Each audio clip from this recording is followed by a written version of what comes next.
Now you are watching New Eden TV.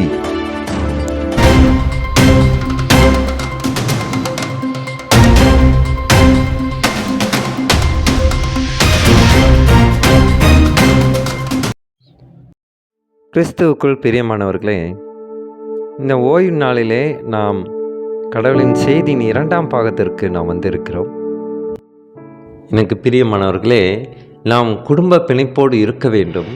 அப்படி இருக்க வேண்டும் என்றால் சில விஷயங்களை ஆண்டவர் நம் வாழ்க்கையை விட்டு விலக்க செய்கிறார். இதைதான் லூக்கா 12ஆம் அதிகாரம் 15ஆம் வசனம் இப்படியாக சொல்கிறது. பின்பு அவர் அவர்களை நோக்கி, பொருளாசையை குறித்து எச்சரிக்கையாய் இருங்கள். ஏனெனில் ஒருவனுக்கு எவ்வளவு திரளான ஆஸ்தி இருந்தாலும் அது அவனுக்கு ஜீவன் அல்ல என்றார். கர்த்தருக்கு மகிமை உண்டாதாக.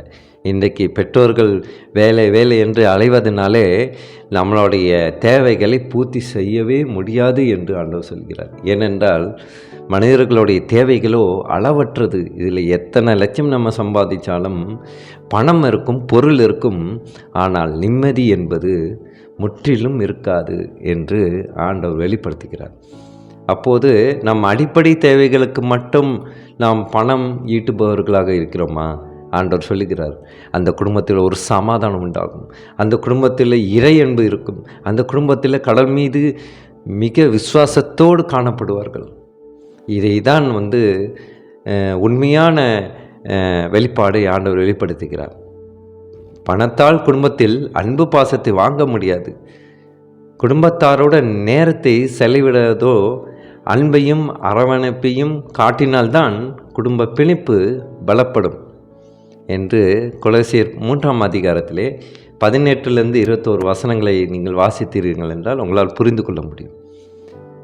மிக பிரியமானவர்களே, அடுத்ததாக நாம் சிந்திக்க இருக்கிறது உண்மையான பாதுகாப்பு. எது உண்மையான பாதுகாப்பாக இருக்கும்? ஒருவேளை பணம் நம்மளை பாதுகாக்கும் என்று நம்புவோமா? நம்மளுடைய திறமையினாலே நம்மளை பாதுகாக்க முடியும் என்று நாம் விசுவாசிப்போமா? இல்லை. நல்லா படி, கை நிறைய சம்பாதி, பணக்காரனாக பார்த்து கல்யாணம் பண்ணிக்கோ. ஒருவேளை வீட்டுக்காரரோட சம்பாத்தியம் இல்லைனாலும் உன் சொந்த காலில் நிற்க முடியும்னு ஒவ்வொரு தாய்மார்களும் எப்போவும் சொல்லுவாங்க. அதை நம்ம கேட்டிருக்கோம். ஏன் நம்ம வீட்டில் கூட, நம் குடும்பத்தில் கூட அப்படி ஒரு சூழ்நிலை வந்திருக்கலாம். அவங்க வாழ்க்கையில் ஒரே லட்சியம் பணம் தான்.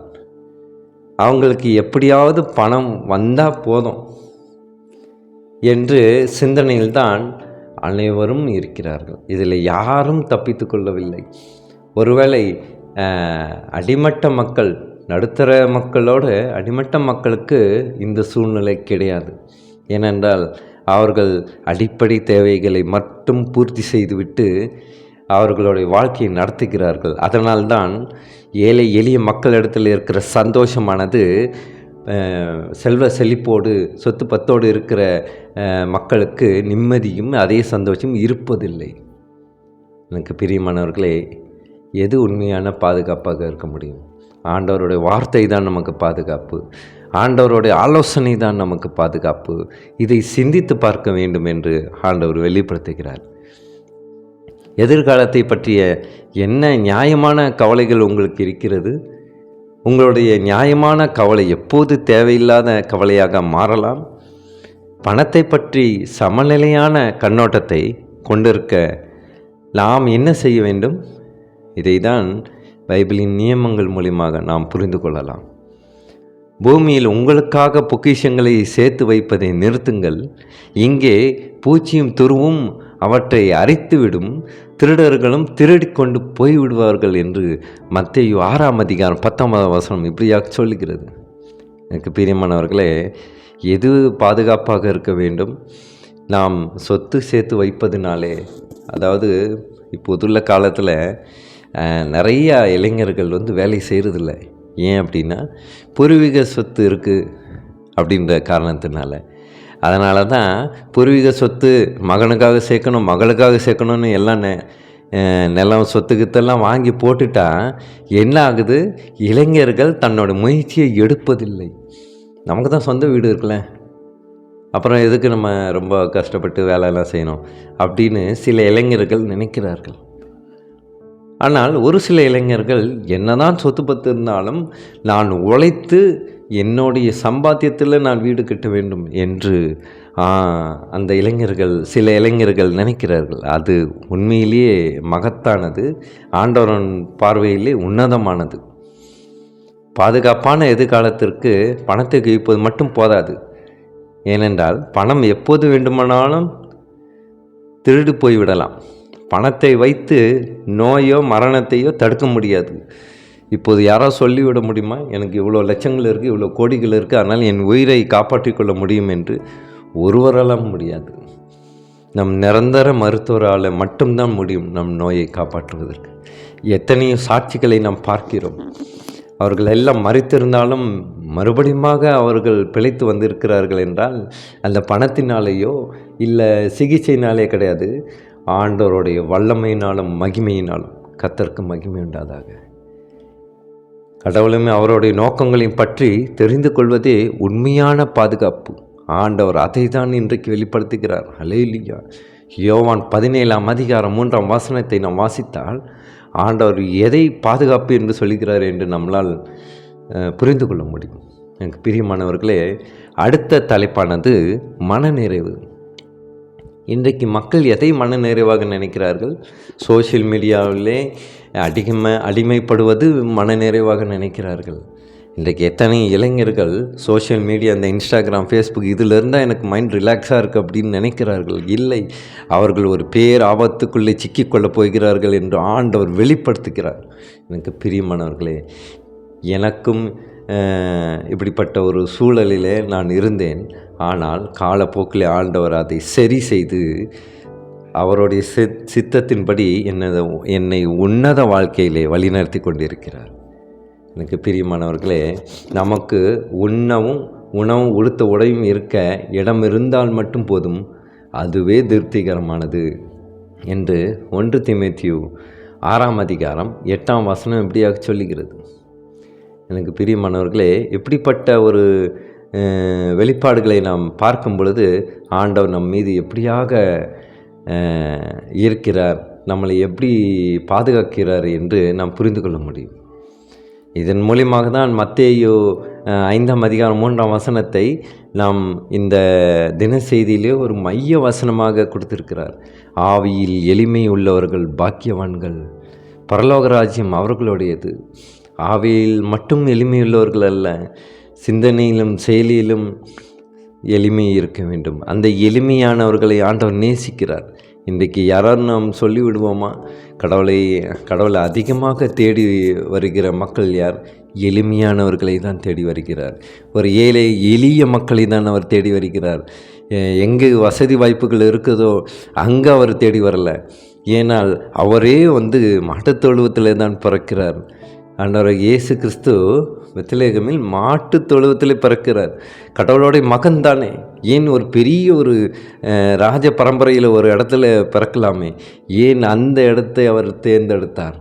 ஏனென்றால் தன்னைத்தானே தாழ்த்தினார். எவன் தன்னைத்தானோ தாழ்த்திக்கிறானோ அவனை நான் உயர்த்துவேன் என்று ஆண்டவர் சொல்லுகிறார். எனக்கு பிரியமானவர்களே, அதை தான் மனநிறைவாக நாம் சிந்திக்க இருக்கணும். இன்றைக்கு எத்தனையோ பேர் மனநிறைவு இல்லாமல் மிகவும் மன அழுத்தத்துக்கு தள்ளப்படுகிறார்கள். எதனாலே? அதிக அளவு எதிர்பார்ப்பு.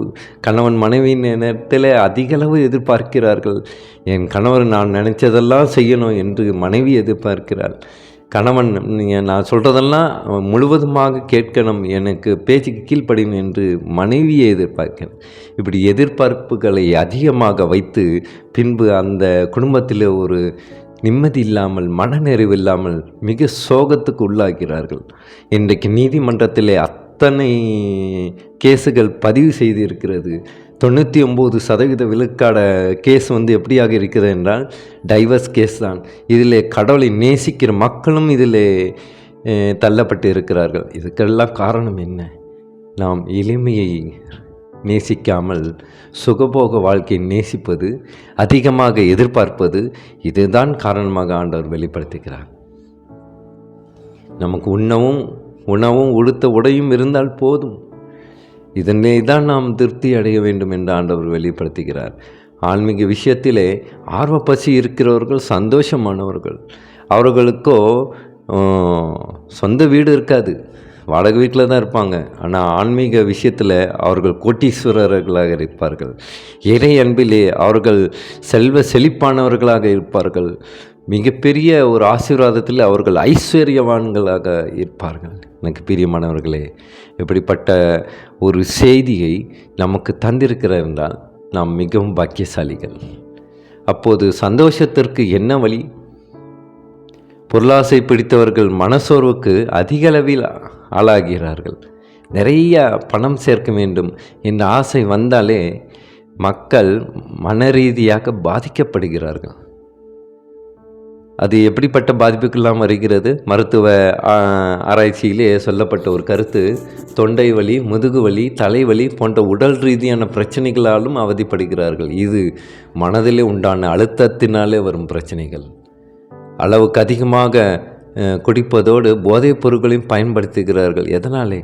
அந்த அதிக எதிர்பார்ப்பை நடக்காவிட்டால் தவறான வழியில் போகிறார்கள். இன்றைக்கு அநேக இளைஞர்கள் தவறான வழியில் போகிறார்கள். கடவுளை நேசிக்கிற மக்களே தவறான வழியில் போகிறார்கள்.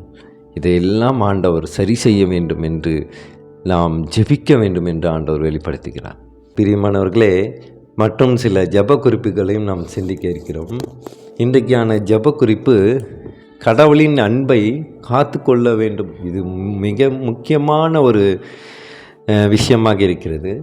குழந்தைகள் மற்றும் பெண்களுடைய பாதுகாப்புக்காக நான் ஜெபிக்க வேண்டும் என்று ஆண்டவர் வெளிப்படுத்துகிறார். முதியோருக்கு உதவ வேண்டும். இன்றைக்கு எத்தனையோ பெற்றோர்களை தன் மகனோ மகளோ கூட முதியோர் என்று ஒதுக்குகிறார்கள். அதை குறித்து நாம் ஜெபிக்க வேண்டும். முதியோர்களுக்கு ஏற்ற அந்த மரியாதையையும் பெற்றோர்களுக்கு அந்த பாதுகாப்பையும் கொடுக்க வேண்டும் என்பதற்காக நாம் ஜெபிக்க வேண்டும்.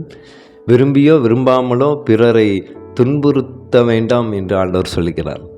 நாம் யாராக இருந்தாலும் சரி, யார் நமக்கு எந்த கெடுதலை செய்தாலும் சரி, அவர்கள் மனதை காயப்படுத்தாமல் இருக்க வேண்டும் என்று சொல்கிறார். ஏன் இந்த பிரசங்க வேலையில் கூட மற்றவர்களை காயப்படுத்தாமல் ஜீவநல வார்த்தையை போதியுங்கள் என்று சொல்லுகிறார். அடுத்ததாக குடும்ப பிணைப்பு. இந்த பிணைப்பு தான் இப்போது இல்லை என்று ஆண்டவர் வெளிப்படுத்துகிறார். உண்மையான பாதுகாப்பு. எது உண்மையான பாதுகாப்பாக இருக்க முடியும்? இன்றைக்கு ஆண்டவர் சொன்னது போல் எளிமையாக இருக்கும்போது தான் நமக்கு பாதுகாப்பு. அதிக அளவு ஆசைப்படுவதனாலே நமக்கு பாதுகாப்பு இல்லை என்று அதை குறித்து நாம் ஜெபிக்க வேண்டும் என்று சொல்லுகிறார். அடுத்ததாக மன நிறைவு. எதிலே மன நிறைவு காண முடியும்? அவருடைய வார்த்தையை கேட்டு, அவருடைய வார்த்தையை தியானித்து அதற்காக நாம் செயல்படுத்த வேண்டும். அவருடைய சித்தத்திற்காக நம் வாழ்வை அர்ப்பணிக்க வேண்டும் என்பது தான் மன நிறைவாக இருக்கும். எனக்கு பிரியமானவர்களே, இப்படிப்பட்ட ஜெப குறிப்புகள் எல்லாம் கேட்டு இதற்காக அவரிடம் நாம் மன்றாடுவோமா? ஸ்தோத்திரம் கர்த்தாவே, துதிக்கிறோம் எங்கள் அன்பு நேசரே. அப்பா, இந்த தேவ செய்தி மூலியமாக நீர் எங்களுக்கு ஒரு நல்ல பாடத்தை கற்றுத்தந்திருக்கிறீர் ஆண்டவரே. இனி யார் யாரெல்லாம் இந்த காணொளி தொகுப்பை பார்க்கிறார்களோ அவர்களுக்கு சமாதானம் உண்டாவதாக. ஸ்தோத்திரம் கர்த்தாவே, துதிக்கிறோம்ப்பா. அப்பா, ஆவியில் எளிமையுள்ளவர்கள் பாக்கியவான்கள் என்று நீர் சொல்லி இருக்கிறீர். நன்றி அப்பா. அப்போ என்ன சொத்து பத்துகள் இருந்தாலும் அங்கு நிம்மதி இருப்பதில்லை ஆண்டவரே. அவர்களுக்கெல்லாம் நீர் நிம்மதியை அருளீராக. கர்த்தாவை துதிக்கிறோம். அப்போ பெற்றோர்களுக்கு தன் மகனையும் மகளையும் குறித்து எத்தனையோ வருத்தங்கள் காணப்படுகிறது ஆண்டவரே. அதையெல்லாம் நீர் மாற்றி போடும் ஆண்டவரே. இளைஞர்கள் கண்ணில் ஒரு தயவை உண்டாக்கி பெற்றோர்களுக்கு நான் கீழ்ப்படிந்து அவர்கள் சொல்வதை கேட்க மனதுள்ளவர்கள் இளைஞர்களாக மாற தேவ கிருபை செய்யும் ஆண்டவர். கர்த்தாவே. அப்போ குழந்தைகளுக்காகவும் பெண்களுடைய சுதந்திரத்திற்காகவும் நான் ஜெபிக்கின்ற கர்த்தாவே. அவர்களுடைய பாதுகாப்புக்காக நான் ஜெபிக்கின்ற கர்த்தாவே. அவர்களை நீர் சட்டையினாலே மறைத்து கொள்ளும் ஆண்டவர். கர்த்தாவே. முதியோர்களுடைய பாதுகாப்புக்காக நான் ஜெபிக்கின்ற கர்த்தாவே. சோத்திரப்பா. அப்போ யார் மனதையும் காயப்படுத்தாமல் உமது ஜீவநல வார்த்தை பிரசங்கிக்க அநேக ஊழியர்களுக்கு நீ நல்ல ஞானத்தை தாறுமாறு நான் ஜெபிக்கின்ற கர்த்தாவே. கர்த்தாவே, துதிக்கிறோம். அப்போ குடும்பத்தில் ஒரு ஒற்றுமை காணப்படவும் உண்மையான பாதுகாப்பு உமது ஜீவநல வார்த்தை என்று தெரிந்து கொள்ளவனுமாக அவர்களை ஆசீர்வதியும். கர்த்தாவை, துதிக்கிறோம். இயேசுவை மூலமாய் ஜெபிக்கின்றோம் நல்ல பிதாவே. ஆமேன், ஆமேன்.